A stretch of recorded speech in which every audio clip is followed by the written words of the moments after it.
Hello and welcome everyone to the Drishti IAS English YouTube channel. I am Pragya with you today. In our today's segment of Polity of our Target UPSC Prelims 2024 Current Affairs series, we are going to discuss some of the important judgments from the perspective of your examination. So the judgments which we will be discussing today includes the Keshwanand Bharti case. Abrogation of Article 370 is valid. The Supreme Court has recently held that yes, the abrogation of Article 370 was constitutionally valid.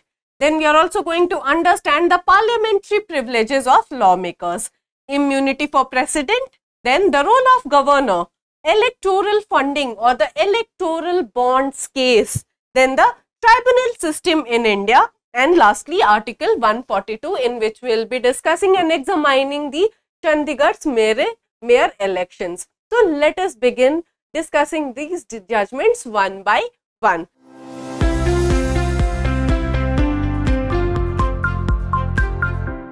So the first judgment in our today's discussion is the Keshwanand Bharti judgment. So why this judgment was in news? Because this landmark judgment of the Honorable Supreme Court of India has recently completed 50 years, and this landmark judgment by the Honorable Supreme Court of India has given the very famous basic structure doctrine to us. Now let us study about the Keshwanand Bharti case. So basically it dealt with a petition against the compulsory acquisition of land by the Kerala government under the Kerala Land Reforms Act of 1963 as a violation of fundamental rights under Article 25, 26 and 31 of the Indian Constitution. So let me give you a brief background of the Keshwanand Bharti judgment. So what was happening when we gained independence? We wanted to establish a welfare state. We wanted to fulfill our objective that is enshrined under Article 39 Clause B and Article 39 Clause C. And this article talks about equitable distribution of resources. It states that in a welfare state, resources are equally distributed and there is no concentration of resources in just one hand. And there was a tussle going on between the Honorable Supreme Court of India and the Government of India at that point of time regarding the supremacy of fundamental rights over the directive principles of state policy, because as per Article 37 of our Indian Constitution, directive principles are non-justiciable in nature. So yes, there was an ongoing tussle between the Supreme Court of India and the Government of India at that point of time, and that is why it was very difficult for the Government of India to bring any kind of land reforms, because right to property was a fundamental right at that point of time. So what did the Government of India do? Firstly, it enacted the first constitutional amendment, which included the 9th schedule in our Indian Constitution. So all of the land reform laws were inserted in the 9th schedule of our Indian Constitution, and judicial scrutiny or the judicial review of the 9th schedule of our Indian Constitution was not possible. It was clearly stated that the judiciary cannot exercise its power of judicial review over the 9th schedule, and this was done to abolish the zamindari system, create a social welfare in India, create a welfare state for the people. So in this case, basically the 24th, 25th and 29th constitutional amendments were challenged. So this ongoing tussle between the fundamental rights and the directive principles of state policy was there in some other judgments as well. So the first judgment was the Sajjan Singh judgment or the Shankari Prasad judgment. In the Shankari Prasad judgment, the Honorable Supreme Court held that the Parliament has the power to amend any part of the Indian Constitution, including the fundamental rights. Same was upheld in the Sajjan Singh case. But then came the case of I.C. Golaknath versus Union of India. In that case, the Supreme Court overturned its earlier judgments and said that no, the constitutional amendment under Article 368 is also a law for the purposes of Article 13 Clause 2, and that is why the Parliament has no power to amend the Constitution and take away or abridge your fundamental right. And right to property at that point of time was a fundamental rights, and then came all of these amendments, the 24th, 25th and the 29th constitutional amendment, and finally all of these were challenged by Shri Honorable Shri Keshwanand Bharti in the present case, and this case was heard by a largest Supreme Court bench, and it constituted the bench of 13 judges.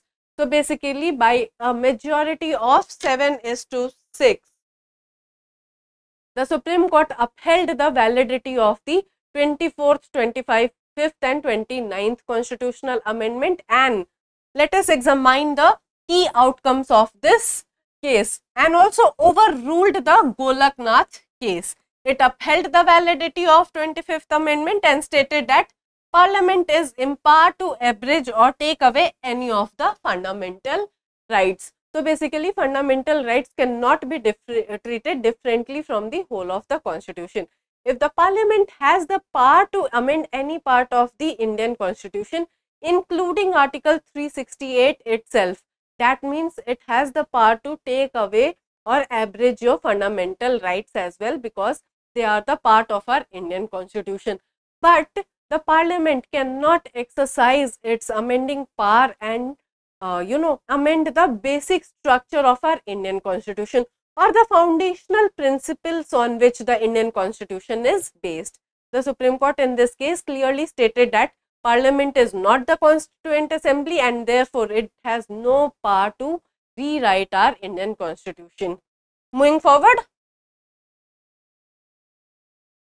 power of judicial review. The court also held that the power of judicial review is an integral part of the basic structure of our Indian Constitution. And finally, in the judgment of I.R. Coelho, the Honorable Supreme Court held that the laws that were there in the 9th schedule are not immune from judicial scrutiny or judicial review. They can be judicially reviewed if prima facie it is proved that yes, they are against the basic structure of our Indian Constitution. They have been enacted by malified intentions or they are arbitrary in nature. So the power of judicial review was also extended to the 9th schedule of our Indian Constitution by this judgment in the case of I.R. Coelho, famously known as the 9th schedule case. Moving forward, let us examine some of the other important cases related to the basic structure doctrine. Okay, so the first case, as I said, was the Shankari Prasad judgment. So initially the judiciary held that Parliament's amendment power was unrestricted and it could modify any part of the Indian Constitution, including Article 368 itself. Then came the judgment of Golaknath versus State of Punjab. In 1967, the Supreme Court established that the Parliament could not amend Part 3 of the Indian Constitution, which deals with the fundamental rights, giving them a transcendental position. Moving forward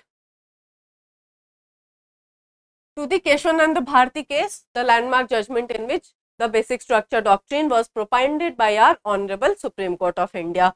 Then it was confirmed in the case of Indira Nehru Gandhi versus Raj Naren. The Supreme Court in this case invalidated a provision of the 39th Amendment Act that excluded election disputes invoking the Prime Minister and the Speaker of the Lok Sabha from judicial review. This was ruled beyond Parliament's amending power as it affected the Constitution's basic structure, because judicial review is a Constitution's basic structure, and hence the Supreme Court said that we have each and every jurisdiction to deal with any kind of election disputes, and 39th Amendment Act curtailed the Supreme Court's jurisdiction in matters related to the election of Prime Minister and the Speaker of Lok Sabha. Moving forward, in the Minerva Mills case, the Supreme Court ruled that the Indian Constitution is built on a balance between fundamental rights and directive principles. Parliament can amend fundamental rights for implementing DPSP provided it does not harm the Constitution basic structure. and same was upheld in the case of the basic structure doctrine, was upheld in the Vaman Rao case as well. Now let us discuss another important judgment of our today's session, and the judgment is abrogation of Article 370 is constitutionally valid. So why was it in the news? The Supreme Court recently upheld the Union government's 2019 decision to amend Article 370 of the Indian Constitution, thereby ending the special status that was granted to the erstwhile state of Jammu and Kashmir. The court deemed the constitutional order that revoked Article 370 to be perfectly valid in the eyes of the Indian Constitution. It said that yes, it was completely constitutionally valid in nature. So what exactly happened in this case? Upholding the presidential proclamations of August 2019, the Supreme Court held that Jammu and Kashmir did not retain any element of sovereignty after it acceded to India in 1947. So basically the president's proclamation, what did it do? It changed Article 367 of our Indian Constitution, which deals with the interpretation of our Indian Constitution. It substituted the word Constituent Assembly by the term Legislative Assembly.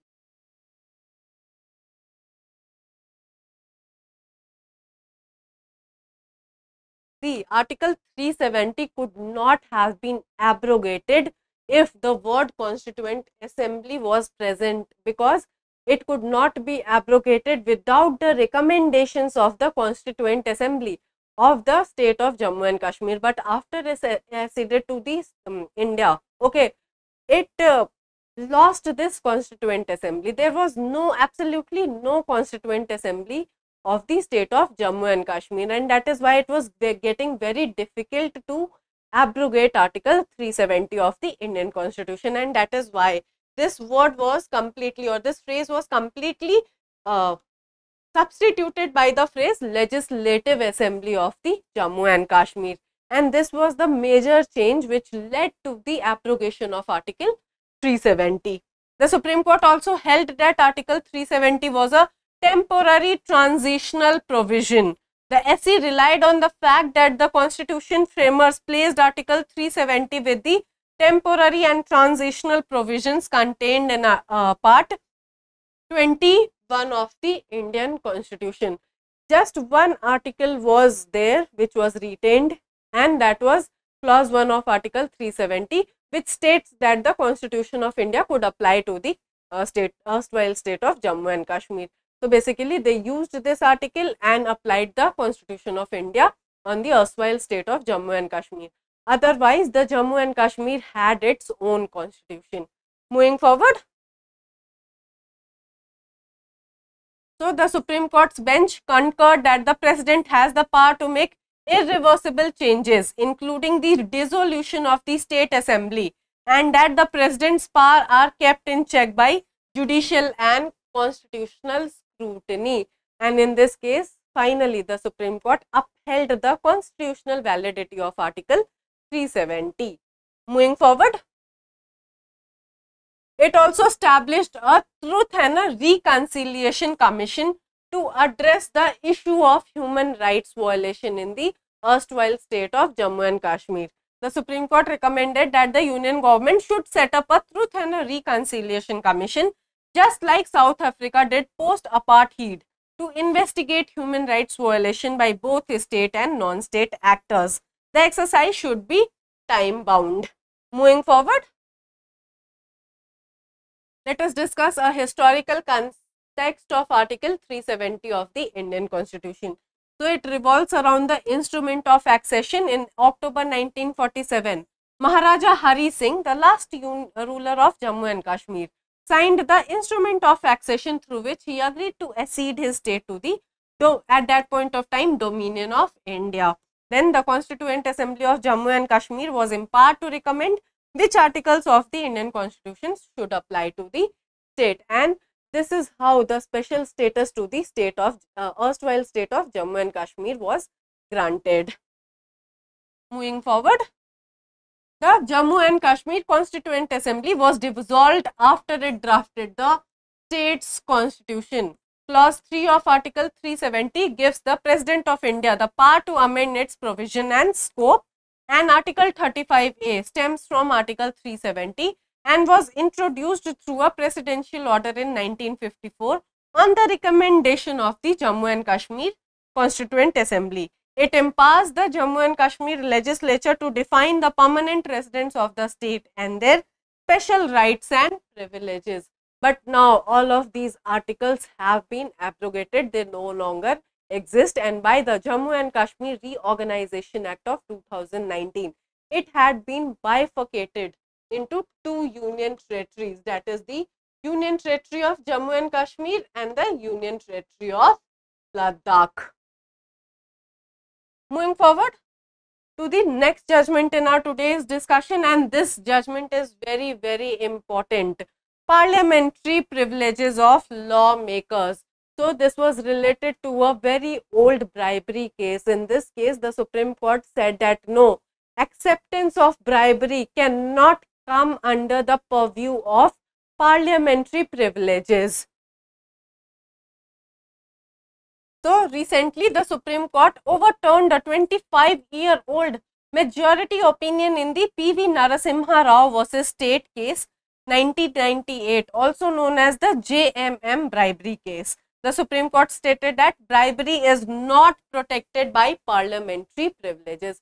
So what exactly are parliamentary privileges? They are mentioned under Article 105 and Article 194 of our Indian Constitution, and they form a very important part of our deliberative democracy.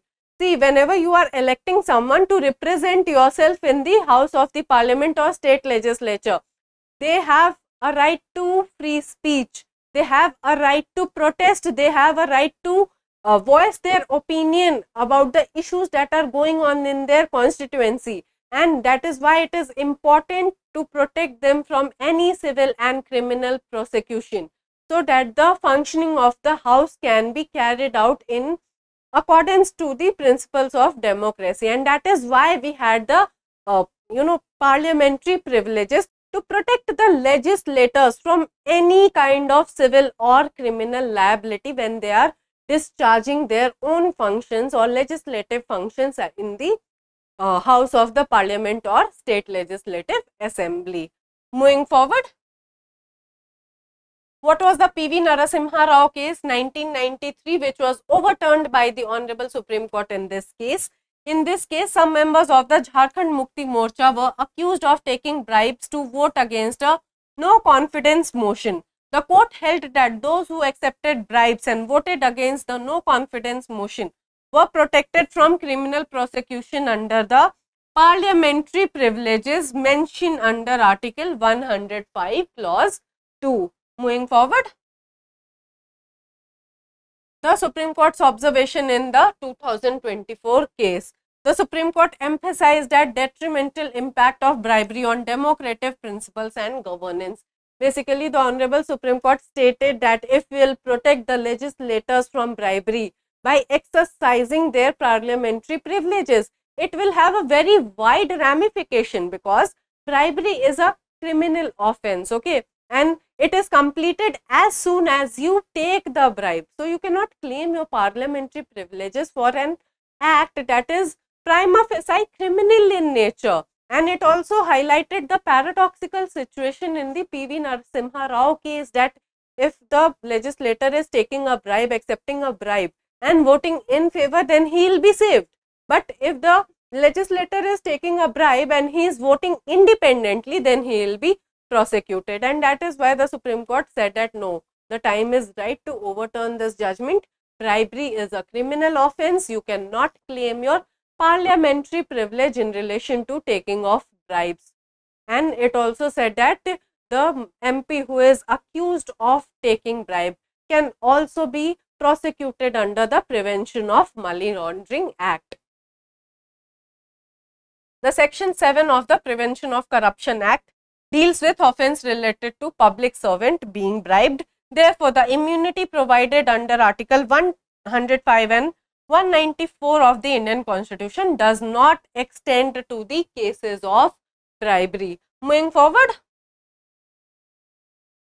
let us understand what are parliamentary privileges. So, as I said that yes, they are the core of the deliberative democracy principles. They are special rights, immunities and exemption enjoyed by the members of parliament and their committees, because they need to function independently on the floor of the house.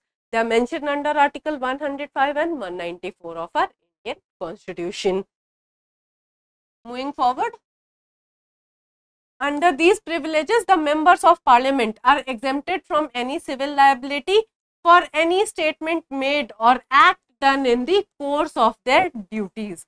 Parliament has not made any special law to exhaustively codify all of the privileges. They are rather based on 5 sources. These sources include the constitutional provisions, various laws made by the parliament, rules of both the houses, parliamentary conventions and judicial interpretations.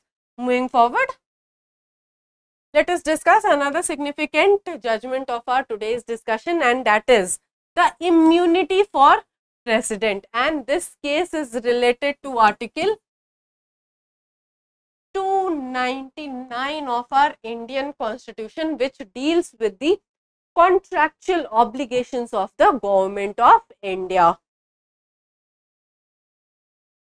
So, why was it in the news? Recently, in a case involving Block Asia Pacific Limited and the Central Government of India, the Supreme Court has ruled that contracts entered into in the name of the President of India cannot grant immunity from statutory prescriptions. The Government of India cannot claim that, okay, the law of the land will not apply because of Article 299 of our Indian Constitution, and this has been made explicitly by the Supreme Court in this current case.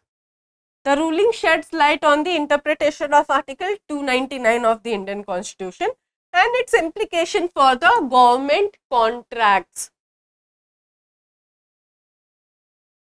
So, what are government contracts? They are agreements undertaken by the government for various purposes, and a very good example of a government contract is a tender that is released by the government. These contracts involve the central or state government or a government body as one party and a private individual or entity as the other. These are subject to public scrutiny and accountability, and they must follow principles of fairness, transparency, competitiveness and non-discrimination. So, basically, essentials of a valid contract should also be followed in the case of government contracts. Moving forward, what is Article 299 of the Indian Constitution? It deals with the manner and form of contracts made by or on behalf of the Government of India or any state government. It aims to establish a specific procedure to safeguard public funds and prevent unauthorized or illegitimate contracts. Moving forward, according to Article 299 Clause 1, contracts must be expressed in writing and executed by a person duly authorized by the President or the Governor on their behalf, while Article 299 Clause 2 states that the President or Governor cannot be personally held liable for contracts. It does not grant immunity to the government from the legal provisions of the contract, and this was made clear by the Supreme Court in this case that, okay, you cannot claim any kind of immunity under Article 299 from the laws of the land. Basically, I will tell you the facts, brief facts of the case. In this case, there was a company who got the tender, but due to some disputes, they wanted to appoint an arbitrator. Okay, arbitrator is mediation proceedings in which they mediate and solve the disputes outside the court. This is known as arbitration, and arbitrators were to be appointed. Okay, so there was this section 12 clause 5. which provides that the arbitrator has to be appointed by the consent of both the parties. Okay, so the government of India in this tender wrote that okay, we'll appoint an arbitrator, but we'll appoint it as per our own convenience and it should be a government official. The Supreme Court said that no, you cannot claim immunity of Article 299 and have your favorable clauses in arbitration agreement. The arbitrator has to be appointed by the consent of both the parties, and the government was claiming that because of 299 we are empowered to have special clauses in the arbitration agreement. But this was held that no, the Supreme Court said that no, you cannot claim the specific immunity of Article 299 to do a task which is unfair in nature. The government, union or states in India can be sued for torts. Torts are civil wrongs committed by its officials. Moving forward, other judgments related to Article 299. So, the first judgment is State of Bihar versus Majid. The Supreme Court ruled that a government contract has to comply with the provisions of Article 299 in addition to the requirements of Indian Contract Act such as offer, acceptance and consideration. Then in Mrs. Alia Kutti Paul versus the State of Kerala and others, a tender of the contract for construction of a bridge was accepted by the executive engineer, but he did not sign it in the name of the governor. It cannot be said that there is a valid contract in conformity with Article 299 of the Indian Constitution. So, basically Article 299 of the Indian Constitution is a very important article dealing with the contractual liability of the government of India or the state governments. Moving forward, let us understand a very important judgment regarding the role of governor, because we are seeing that currently there are some states which are facing issues with their governors in relation to assent to bills, in relation to other matters, and that is why it is important to understand that what exactly is the role of a governor in our Indian Constitution. So, why was it in news recently? As I said, Kerala, Tamil Nadu and Punjab moved the Honorable Supreme Court against their respective governors over the pending bills. The governors were not giving the assent to the bills. Moving forward, let us examine the governor's powers over state bills. So, basically Article 200, it outlines the process of a bill passed by the Legislative Assembly of a state to be presented to the governor for assent, who may either assent, withhold assent or reserve the bill for the consideration by the President of India. The governor may also return the bill with a message requesting reconsideration by the House or Houses. Then comes Article 201 of our Indian Constitution. So, it states that when a bill is reserved for the consideration of the President may assent to that bill or withhold his assent from the bill. The President may also direct the governor to return the bill to the House or Houses of the legislature of the state for reconsideration. Moving forward, options available with the governor.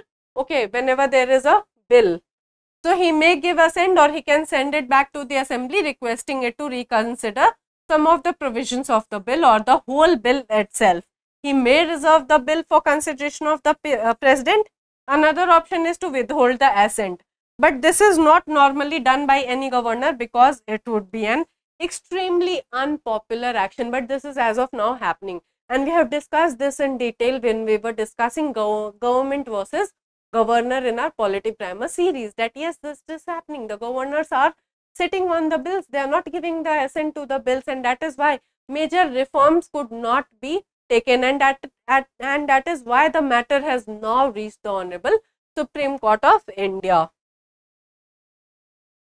However, the governor can also reserve the bill for the consideration of the President if it is of the following nature: against the provisions of the Constitution, opposed to the directive principles of state policy, against the larger interest of the country, of grave national importance, or deals with the compulsory acquisition of property under Article 31 Clause A of the Indian Constitution. Now let us discuss another landmark judgment that was delivered by the Honorable Supreme Court of India, and this judgment is the electoral bonds case. So why was it in the news? So recently a constitution bench of the Honorable Supreme Court of India unanimously declared the electoral bond scheme and related amendments as unconstitutional in nature. This decision has major implications for political financing in India. Not only this, the Supreme Court also asked the State Bank of India to disclose the person's identity who were paying these kind of electoral donations to the political parties in India. The Supreme Court found the electoral bond scheme infringed upon the fundamental right to information as provided under Article 19 Clause 1 Subclause A of the Indian Constitution. Moving forward, the Supreme Court declared that the electoral bond scheme and the amendments made to the Finance Act of 2017 and the Representation of the People Act 1951, the Income Tax Act 1961 and the Companies Act 2013 were unconstitutional in nature. So, they were declared to be unconstitutional in nature due to the application of proportionality test, and this proportionality test was evolved by the Honorable Supreme Court of India in the J.S. Puttaswamy versus Union of India case, also known as the right to privacy judgment. Justice K.S. Puttaswamy, right to privacy judgment. So what is exactly is this proportionality test? It tests the reasonable restriction that is imposed by the government on any kind of right. Okay. So the Supreme Court used this test to evaluate whether the electoral bond scheme violated voters' right to information and electoral transparency. Supreme Court applied the concept of double proportionality, and this approach involves balancing competing fundamental rights, and in this case the right to information and the right to privacy. Okay, so the Supreme Court was examining that whether the government of India could curtail your right to information, stating that it is against it is there to protect the black money or curbing the black money as well as protecting the donor's right to privacy. So whether this restriction that was being argued by the government of India was valid and could be used to restrict the citizens' right to information. And finally, the Supreme Court said that no, any kind of restriction that is restricting the right to information in a complete manner would not be it would not be fair as per the proportionality test, would not succeed on the proportionality test, because that was a complete ban. They were saying that no, we are not going to disclose who are the donors, and that is why the Supreme Court said that it did not fulfill the object of curbing black money, or protecting the donor's privacy was not more important than having the citizens' right to information. Moving forward, let us examine what is the electoral bond scheme. Electoral bonds are interest-free bearer bonds or money instruments that can be purchased by companies as well as individuals. These bonds are sold by State Bank of India in denominations from rupees 1000 to rupees 1 crore. Donors use KYC compliant accounts to buy and transfer funds, and their identities are kept confidential in nature. Donations via electoral bonds are tax exempt, and there is no cap on the number of bonds a donor can buy. Only registered parties with at least 1% of the vote in recent elections can receive funds. It was announced in the 2017 budget session, notified in January 2018 as a source of political funding in India. Legal framework: enabled through amendments to Finance Act, Representation of the People Act, Income Tax Act and the Companies Act of 2013. So, this was all about the electoral bonds and the judgment in which they were declared to be unconstitutional in nature. Now, moving forward to the next important judgment of our today's discussion, and that deals with the tribunal system in India. So, why was it in the news? So, recently in the case of Union of India and others versus Air Commodore N.K. Sharma, the Supreme Court clarified that tribunals which operate under strict constraints of their governing laws cannot instruct the government to create any kind of policy, because tribunals in India are quasi-judicial authority. Quasi-judicial authority. Moving forward, let us examine the Supreme Court ruling in this case. So, the Supreme Court said that tribunals including the Armed Forces Tribunal cannot instruct the government to create a specific policy. Policy making is not within the scope of the judiciary or quasi-judicial bodies like the Armed Forces Tribunals. Though the AFT has civil court-like powers, it lacks the authority of the Supreme Court or High Court. Even High Courts under Article 226 cannot direct the government to create any kind of policy.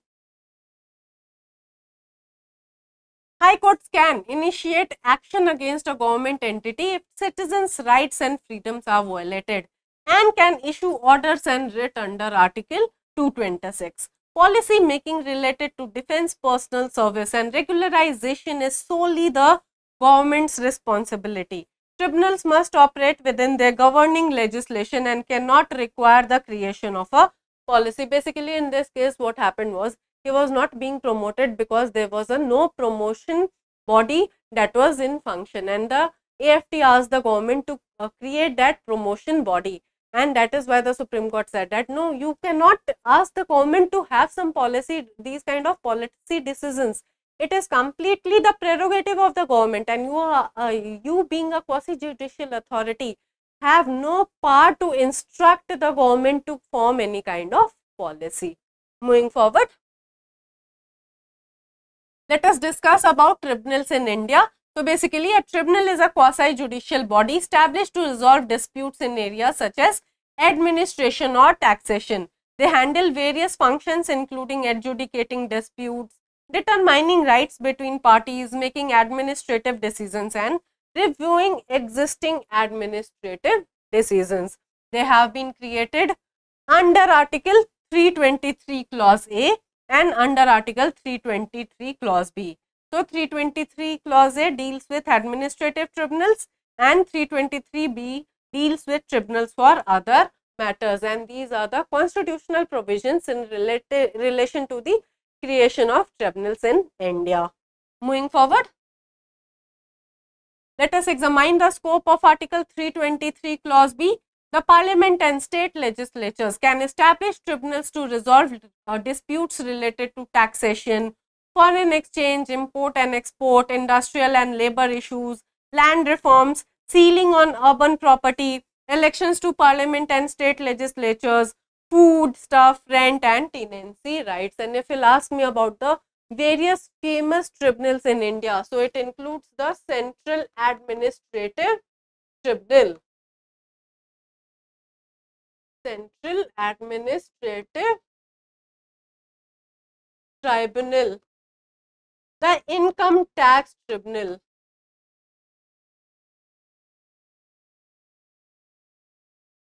the National Green Tribunal or the NGT.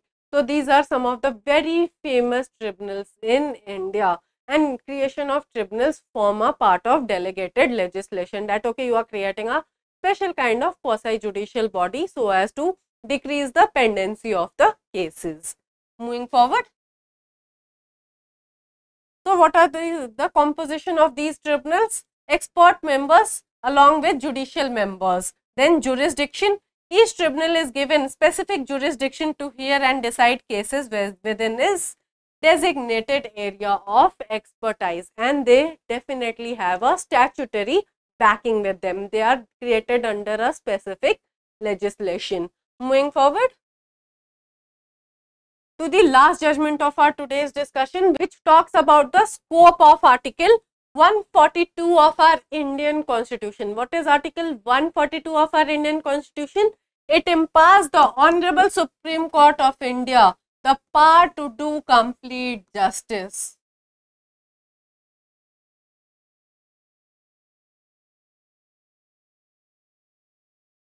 So, the Supreme Court in any kind of matter, any kind of case, has the power to do complete justice under Article 142 of our Indian Constitution. So, why was it in the news? Recently, the Chandigarh mayor election garnered attention as the Supreme Court of India invoked Article 142 of the Indian Constitution to overturn the election results. In this case, the candidate of the Bharatiya Janata Party was declared to be the winner, but after finding out about the malpractices happening in the election, the Supreme Court declared the candidate of the Aam Aadmi Party as the winner by exercising its power under Article 142 of our Indian Constitution. So, what exactly is the idea of a complete justice? The idea of a complete justice is derived from Article 142. It means to ensure justice by filling gaps in the law and overriding legal provisions when necessary.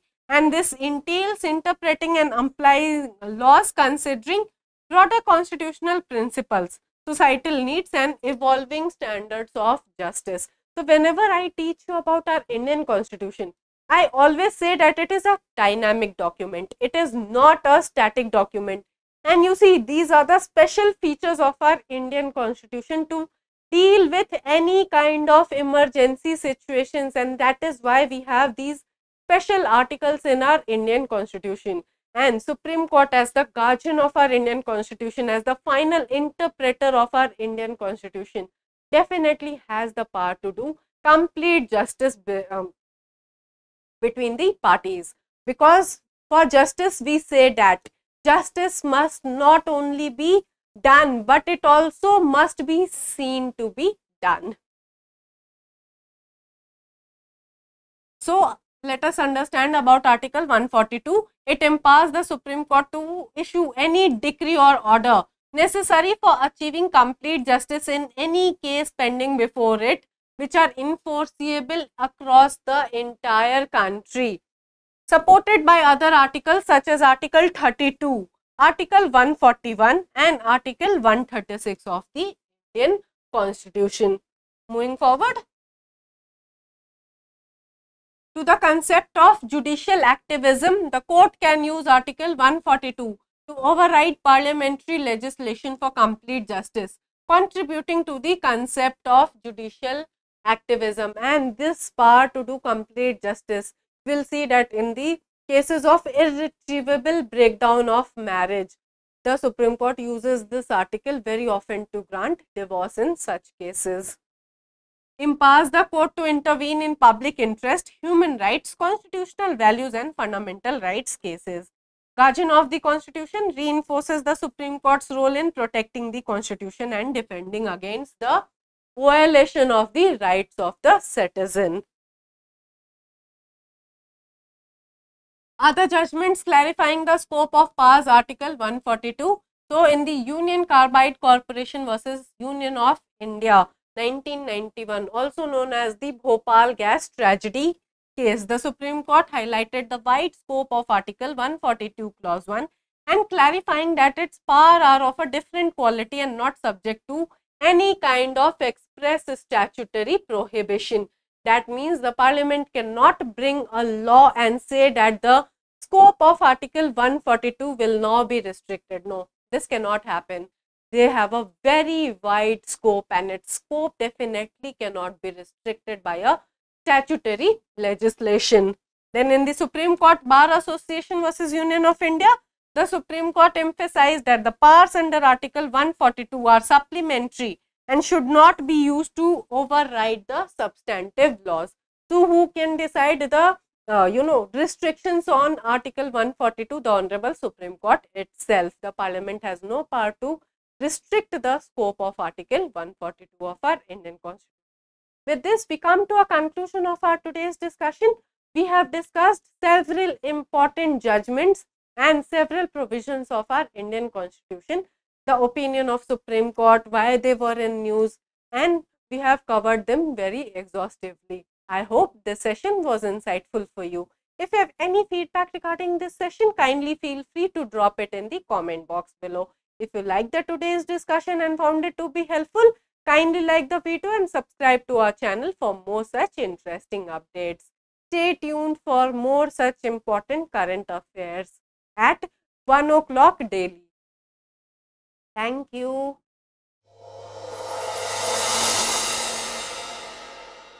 For more informative content, like, share and subscribe, and do not forget to press the bell icon to get the notifications.